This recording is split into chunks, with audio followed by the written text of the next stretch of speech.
My husband's company filed for bankruptcy on a Tuesday. I know because I was the one who filed the paperwork. He just didn't know it was me. Let me back up. My name is Dorothy, and I'm 63 years old. I live in a modest house in Columbus, Ohio, the same house my husband and I bought together 31 years ago, the same house where I raised our 2 daughters, the same house where I cooked 10,000 dinners and folded what felt like a million loads of laundry and told myself that this was enough, that I was enough, that we were enough. My husband's name is Gerald. He's 66, retired now, or at least that's what he told me. He'd spent his whole career in commercial real estate, and for most of our marriage, he was the one who handled everything financial. The mortgage, the investments, the tax returns. I was a registered nurse for 34 years. I worked nights when our girls were small so Gerald could build his business during the day. I gave a promotion that would have made me a department director because the schedule would have conflicted with his. I never complained. I loved him. I trusted him completely. That was my first mistake. I retired 2 years ago at 61. I thought retirement would mean more time together. Morning walks, weekend trips to see the grandchildren, maybe that trip to Ireland we've been talking about for 20 years. Gerald had other plans, apparently, just not with me. It started small. He was always on his phone. He'd step outside to take calls, which he'd never done before. He started going to the gym, which was sweet, I thought, until I realized the gym didn't open until 8 in the morning and he was leaving the house at 6. He bought new clothes, not the kind a 66-year-old man buys because his old shirts are worn out. The other kind, the kind that made him look younger, thinner, available. I told myself I was imagining it. I was good at that. 31 years of practice. Then one afternoon in March, I came home early from my sister's house. I'd forgot my reading glasses. I walked in the front door and I heard Gerald on the phone in the kitchen. He had his back to me and he didn't hear me come in. I heard him say, in a voice I hadn't heard in 20 years, soft and low, "I can't wait to see you this weekend. I'll tell her I'm going to the conference in Cleveland." I stood in the hallway for a long moment. My reading glasses were on the counter 6 feet away from him. I turned around and walked back out the door without making a sound. I sat in my car in the driveway for 45 minutes. I didn't cry.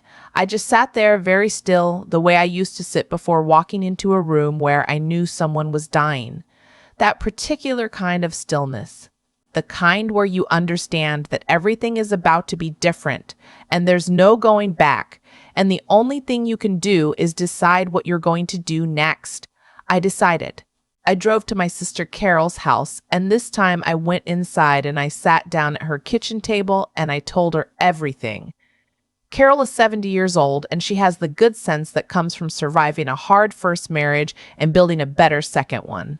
She didn't say, "Are you sure?" She didn't say, "Maybe there's an explanation." She looked at me and she said, "What do you need?" I said, "I need a lawyer, but not yet. First, I need to know everything. What I found over the next 6 weeks would have knocked me down if I hadn't already been sitting."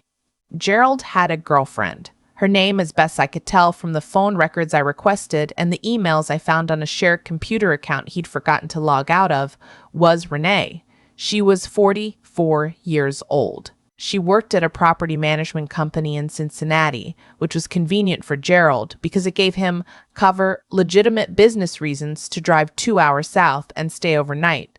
By my count, he'd been seeing her for at least 4 years. 4 years. Our younger daughter had gotten married 3 years ago. Gerald had cried at the ceremony. He'd toasted to love and faithfulness and building something that lasts. I had a photograph of that moment on our mantle, but that wasn't the worst part. The worst part was the money. When I finally sat down with a divorce attorney, a sharp woman named Patricia, who operated out of a quiet office in Dublin, Ohio, and who had, as she told me, matter-of-factly, seen everything. She advised me to pull together every financial document I could find before Gerald had any idea what was coming. So I did. I spent 2 weeks photographing documents, downloading statements, cataloging everything with the same quiet, methodical focus I'd used for 3 decades as a nurse. You learn in that profession that panic is a luxury you can't afford. You observe. You document. You act. What I found was this. Gerald had been moving money out of our joint accounts for at least 7 years. Not all at once, nothing so obvious. Small transfers, modest amounts, a few thousand here, a few thousand there, trickling into an account I didn't know existed, at a bank I'd never heard of, under a name that was almost, but not quite his own. Gerald Raymond Hutchins was my husband. The account belonged to GR. Hutchins Consulting, LLC, a company I had never heard of that had no website, no employees, and no apparent purpose except to hold money that should have been ours.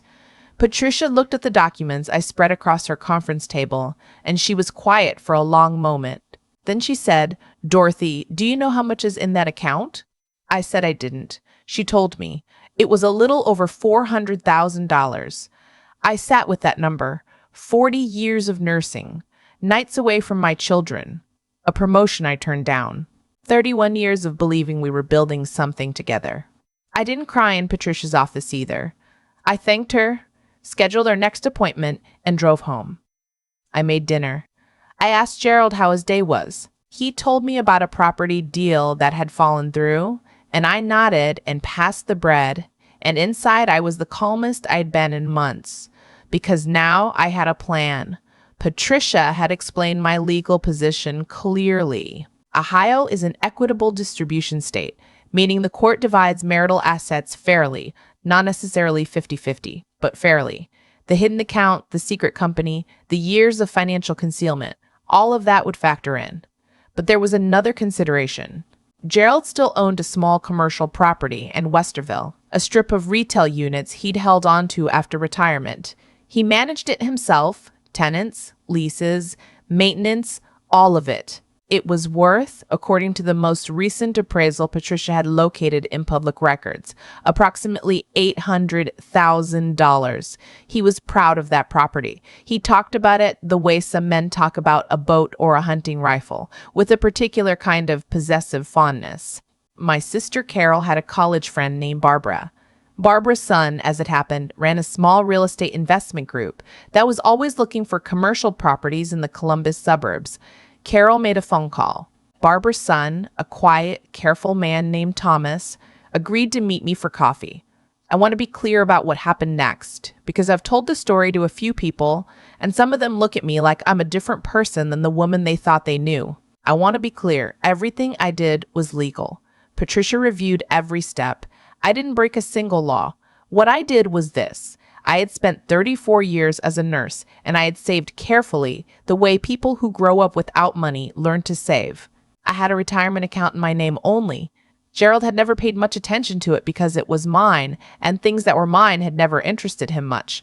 I withdrew a portion of it, enough to act as a serious investor. Thomas's group sent a letter of interest to Gerald regarding his Westerville property. Gerald didn't know Thomas, had no reason to connect him to me, and was, as it turned out, more interested in selling than I'd expected. The property management had been wearing on him, he told me over dinner one evening, not knowing that I already knew exactly how much he was asking for it and why. He was thinking about unloading it, he said, simplifying. Maybe travel a little. I asked where he was thinking of traveling. He said he hadn't decided yet. I looked at him across the table, this man I had loved, this man I had built a life around, this man who had been stealing from me for 7 years and lying to me for at least 4. And I said that sounded nice, and I got up to clear the dishes. The sale went through in September. Gerald received a very fair price for the property. He was pleased. He told me about it over breakfast the morning the deal closed, cheerful and relaxed the way he got when things went his way. The property now belonged to Thomas's investment group, of which I was a silent partner. I want to tell you about the morning I told Gerald I wanted a divorce, because it's the moment I've replayed most often since then, not with satisfaction exactly, but with a kind of clear-eyed peace. It was a Sunday. He had just come in from one of his gym mornings. He was in a good mood. He'd probably just seen Renee the day before. I'd tracked his pattern well enough by then to make a reasonable guess. He poured himself coffee and said something about the weather, and I sat down at the kitchen table and I said, "Gerald, I'd like to talk to you." He sat down across from me. He had no idea. None. After 31 years, he still didn't know how much I noticed, how much I had always noticed, how much I had always noticed. I think that was the most clarifying thing of all. Not the betrayal, not the money, but the simple fact that in 3 decades of marriage, he had never really seen me. I said, I know about Renee. I know about the account at First Horizon. I know about G.R. Hutchins Consulting. I know about the transfers, all 7 years of them. I have copies of everything. My attorney has the originals. The color left his face. I said, I'm not here to fight with you. I'm not going to scream. I'm telling you as clearly as I can what I know so that we can proceed in an orderly way. He started to speak, some combination of denial and explanation forming on his lips, and I held up one hand. I also want to let you know, I said, that the Westerville property sold last month. I know you know that. What you may not know is that I'm a partner in the group that bought it. He stared at me. I stood up and picked up my coffee cup and said, Patricia Weston's office will be in touch with your attorney on Monday. I'd suggest you get one. I walked upstairs. I heard him sitting there in the silence for a long time. The divorce took 11 months. Gerald's attorney was competent, but not, as it turned out, prepared for the documentation Patricia brought to every mediation session. The hidden account, all $412,000 of it, was divided as marital property. Gerald's attempt to claim the Westerville sale proceeds as separate from the settlement was unsuccessful. Patricia had anticipated that argument 6 months before he made it. The concealment of assets was noted formally in the proceedings. And Ohio, that matters. I also want to tell you about Renee because I think it's important for the ending of this story, such as it is. 3 weeks after Gerald moved out, he went to stay with his brother in Dayton, which I found quietly appropriate. I learned through Carol's network of interconnected information that Renee had ended things with him. I have no insight into why. People are complex, and I don't know her. What I know is that Gerald was alone in his brother's spare bedroom, without his house, without his property, without his hidden account, and without Renee, and that the story he had been telling himself about his life, the story where he was the clever one, the capable one, the one who managed everything while I went along without noticing, had turned out not to be true. I moved into a newer, smaller house near Carol the following spring. I paid cash. The Westerville Property Partnership has since generated steady quarterly income, which Thomas manages efficiently and sends me a statement on the 1st of every month. My retirement account, which Gerald had never asked about in 31 years, was larger than he would have guessed. My older daughter called me the week after the divorce was finalized. She's 34, a teacher, practical and clear-headed the way her father always thought he was, but never quite was. She said, Mom, are you okay? Like, really okay? I thought about it honestly. I said, yes.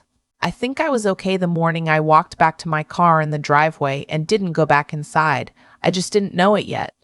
She was quiet for a moment, and then she said, I'm proud of you. My younger daughter, the married one, drove up from Cincinnati to take me to dinner. We went to a nice restaurant downtown, the kind I like, but Gerald always found too fussy. She ordered a bottle of wine and raised her glass and said, to Mom, who apparently always had a plan. I told her that wasn't quite right. I didn't start with a plan. I started with stillness, with the decision, sitting in that driveway, not to react, to observe and document and wait and understand the whole shape of the thing before I moved a single inch. I was a nurse for 34 years. I learned early that the worst thing you can do in a crisis is move too fast. You check the vitals. You assess the situation. You make sure you know exactly what you're dealing with before you touch anything. Gerald thought he had married a woman who didn't pay attention. He had actually married a woman who had been paying attention to everything for 31 years and simply had the patience to wait until the moment was exactly right. I still have the photograph on the mantle. Gerald, crying at our daughter's wedding, toasting love and faithfulness. I've thought about taking it down, and I've thought about leaving it up, and for now I've left it there. Not because I miss him, but because it reminds me that people show you who they are not in the big moments, but in the small ones, in the Tuesday afternoons, and the ordinary phone calls and the accounts they think you'll never find. And it reminds me of something else, too. It reminds me that I sat at that same wedding in that same room and I believed in something real. The fact that he didn't hold up his end doesn't make what I believed any less real. It was real. I was real. I am still real. I'm 63 years old. I have a new house and a garden I've already started planning, and a partnership agreement that arrives in my email inbox on the first of every month. My sister Carol lives 8 minutes away. My daughters call every Sunday. I'm looking into a trip to Ireland, just me and Carol, in September when the crowds are thin and the light is soft. Gerald is, as far as I know, still in his brother's spare bedroom. Some people asked me if I planned it all from the beginning. From the moment I stood in the hallway and heard his voice go soft for someone else, I tell them no. I planned it from the moment I understood the full picture. There's a difference. You can't plan around what you don't know. But once you know, once you have sat with the whole truth of something and looked at it clearly, then you move, quietly, legally, methodically, and you don't miss.